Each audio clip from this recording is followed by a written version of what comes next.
Paris, hiver 2024. Le ciel gris semble peser sur la capitale comme un couvercle de plomb. Dans une salle de concert vide, Maître Gims répète avec son équipe.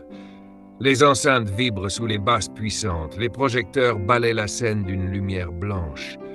Il s'arrête soudain, levant la main. « Stop. Ça va pas. Reprends la ligne de basse au deuxième couplet, elle est trop sèche. » Le technicien hoche la tête et recommence. Gims s'assied sur une caisse en bois, essuyant la sueur sur son front. La tournée Fuego Tour 2 doit commencer dans 2 semaines. Tout doit être parfait. Mais dehors, dans les rues, une autre mélodie s'écrit, une plus sombre. Après les répétitions, il monte dans sa voiture avec son garde du corps, direction son appartement dans le 16e. À un feu rouge, une voiture s'arrête à côté. 3 jeunes hommes regardent à l'intérieur. « Hé, regarde-moi ça !» Le rappeur en robe de Jedi. Un éclat de rire moqueur, puis une insulte raciale. Gims reste silencieux. Il a appris à encaisser. Mais ce soir-là, quelque chose s'effondre. Le garde du corps descend de la voiture, furieux. Gims l'arrête d'un geste. C'est bon, on rentre. Mais le mal est fait. Ce n'est pas la première fois, et ça ne sera pas la dernière. Le lendemain, les réseaux sociaux s'enflamment.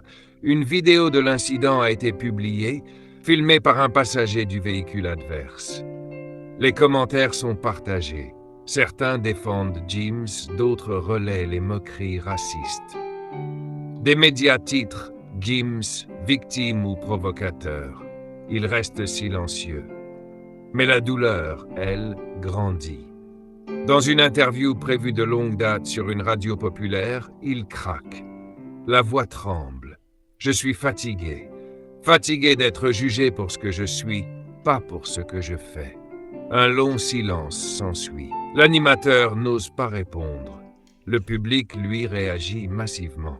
Signe. Il part. Pas pour fuir, mais pour comprendre. Direction Kinshasa. Là-bas, dans les rues poussiéreuses et pleines de vie, il retrouve sa famille, ses origines, ses souvenirs. Un soir, autour d'un feu, son oncle lui dit « Tu n'as jamais été fait pour te taire. Les coups que tu prends, transforme-les en lumière. » Il écrit alors un nouveau morceau. Intitulé « Noir silence », il y parle de son vécu, de la France qu'il aime et qui le rejette parfois, de l'homme derrière les lunettes.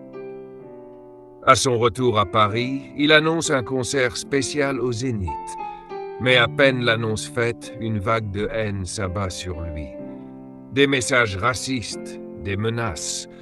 Certains demandent l'annulation du concert. Les autorités hésitent, mais Gims refuse de céder. S'ils veulent me faire taire, ils devront m'affronter sur scène. Le jour du concert, des policiers patrouillent. Des militants antiracistes distribuent des tracts. À l'intérieur, la salle est comble. Il monte sur scène, pas de lunettes, pas de déguisement. Juste lui. Il chante « Noir silence ». La salle se tait. Le morceau devient un hymne. Des personnalités publiques prennent position. Le président lui adresse une lettre. Certains disent que c'est de la récupération. Lui, il continue. Des jeunes des quartiers l'écrivent. « Tu nous représentes ». Des journalistes s'excusent publiquement. Pas tous. Il crée une fondation pour lutter contre le racisme dans la musique. Son initiative fait des émules dans d'autres pays européens. 2 ans plus tard, Gims sort un album entièrement dédié aux luttes contre les discriminations. Il est invité à l'ONU pour parler de son parcours. Il n'est plus seulement un artiste. Il est devenu une voix, une conscience. Dans un documentaire diffusé sur Netflix, il conclut « Le silence est une prison. J'ai chanté pour m'en évader. » Et les dernières images montrent un concert en Afrique où des milliers de jeunes scandent son nom.